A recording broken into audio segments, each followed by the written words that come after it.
Mga kapanayam naman natin ngayon si Senador J.V. Ejercito kaugnay sa panukalang paglalagay ng speed limiters sa mga bus at truck. Magandang umaga po, Senador. Yes, magandang umaga sa iyo, Howie, at sa ating matagapakinig sa GMA News. Magandang umaga po sa inyo lahat. I suppose, Senator, yung pinaka-rational nito ay yung kaligtasan sa ating mga lansangan po. Ano? Bakit ito naman yung paraan na napiling yung tutukan, speed limiter? Sa ibang bansa kasi, di ba, may mga speed gun ang mga pulis. Bakit maglalagay ng panibagong equipment dito sa mga sasakyan? Well, definitely tama ka, Howie. No? Ang talagang rational natin dito ay kung di maiwasan, mabawasan man lang, no? Yung mga fatal accidents. At siguro kung yung mapapansin, Howie, itong mga recent years, kadalasan ang sanhi ng mga fatal bus, lalo na yung mga bus accidents, ay reckless driving at overspeeding. No? So, kaya napag-isipan po natin na kung malilimitahan natin ang bilis ng takbo ng mga public utility buses, ay maaring makaiwas ito, no, sa fatal accidents. No? Kung yung maalala, Howie, just recently, yung Don Mariano Transit na tumalon pa ng Skyway, saan 21 ang namatay. Tapos yung Florida Transit at GV Transit sa May Norte naman, kung saan yung komedyante sitado ay isa rin sa mga nasawi ay din sa overspeeding at reckless driving. So, napag-isipan natin na tiyak na makakabawas, no, sa fatalities kung malilimitahan ang bilis ng takbo ng mga bus. Okay, nabanggit nyo rin yung reckless driving, ano? Kasi meron kaming pinapakita ngayon na ang listahan ng mga pangunahing sanhi ng aksidente sa daan, no? Pangatlo po yung sinasabing speeding, yung masyadong mabilis yung takbo ng mga sasakyan. Pero yung una ay nakalagay dito, ang source nito, Philippine National Police, na bad overtaking, at yung pangalawa ay bad turning. Ibig sabihin siguro, may pagka-reckless yung pag-overtake at yung pagliko. Kung yan ang dalawa sa mga pangunahing sanhi, ano naman ang posibleng gawin ng pamahalaan para mabawasan din yan? Well, yan talaga, enforcement na yan, no? Siguro, tingin ko rin, Howie, kapag may nalimita mo na yung speed mo, ang hindi na hindi na magsusubok o hindi na matetempt ang mga drivers na mag-overtake lagi o magmabilis, no? So, tsaka sa ibang bansa rin, Howie, no? Almost all the newer buses, no, lalo na yung mga 5 years and below, yung mga bago, karamihan yan ay equipped na with speed limiters, no? Kaya sa Japan, sa Singapore at iba pa, ay kanila pong ginagamit yan. It's a matter of programming, itong electronic device na ito. Kaya hindi na rin gagastos ang karamihan. Ang bibili na lang dito, yung mga lumang buses talaga, mga 10 years old and 15 years old and above siguro. Yeah, Senator, siguro napansin niyo rin pag bumabiyahe ko sa ibang bansa, lalo na Amerika, no? Bihira yung mga bus accidents. At saka hindi nagmamadali yung mga bus doon at punctual na dumadating sa mga bus stop. Hindi kaya dito sa atin may problema din sa sistema ng mga bus dahil may financial incentive sila magmadali? Dahil hindi nga, yun nga, may problema nga rito, yung sahod yata ng mga pahinante at driver ng bus ay depende kung ilang pasahero mapipick up nila. Well, tama ka dyan, Howie. Talagang may problema talaga tayo sa sistema. Unang-una, EDSA na lang, no? Huwag na natin pag-usapan ng pangalapan. Sa EDSA na lamang, there are more than 150 bus operators. Magugulat ka, Howie. 150 ang iba't ibang kumpanya ang may nagmamay-ari ng mga bus sa EDSA, no? Pero sa ibang lugar, sa ibang bansa, maaring isa, dalawa lamang yan. Kaya napakadaling disiplina. So doon pa lang medyo may problema na. Pangalawa, yung binanggit mo kanina, yung mga drivers na totoo po yan, na sila po ay naghahabol ng mga pasahero, naghahabol lang kita dahil nga porsyento. So, matagal na rin may proposal na gawin na lang fixed salary para hindi sila nag-aagawan at naghahabol, so, sa mga pasahero. So, yan ang pwede natin pag-aralan sa mga susunod na taon, no? Sa ngayon ay siguro maganda na ito. It's a good start, Howie, na at least meron tayong speed limiters.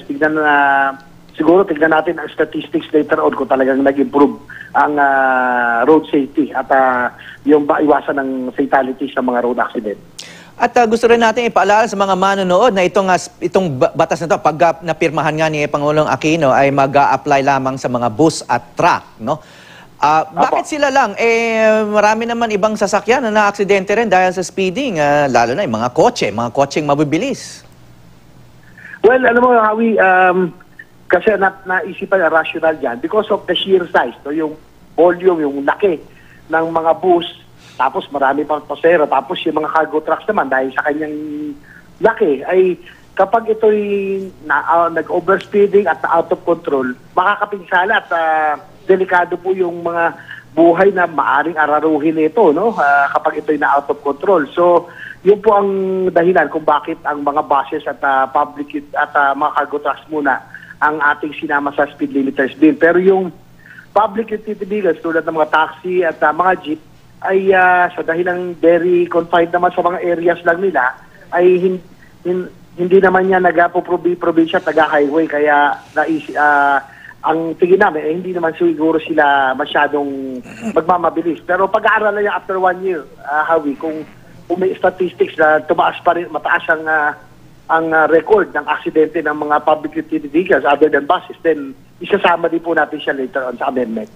Senator, dun sa mga unang draft ng inyong panukalang batas, no, may sinet na speed limits mismo na 60 kilometers per hour within sa loob ng mga lungsod at 80 kilometers per hour sa mga expressway. Pero tinanggal yun dun sa final version. Bakit po tinanggal yung speed limit? Hindi ba yun ang dahilan ng nitong bill na ito na magkaroon nga ng speed limits? Bakit tinanggal yung limits mismo?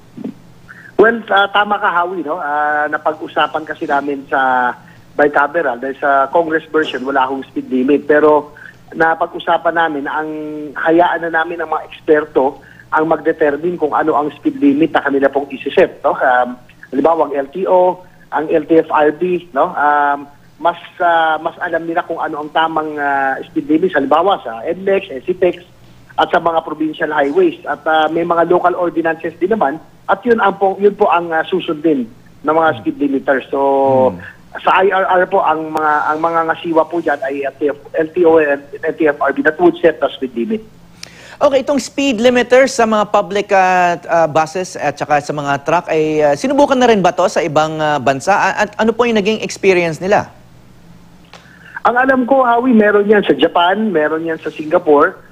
At mukhang doon, kung mapapansin nyo, hindi talaga hindi nagkakatawan, hindi nagmamadali ang mga bus, talagang constant na speed nila, no?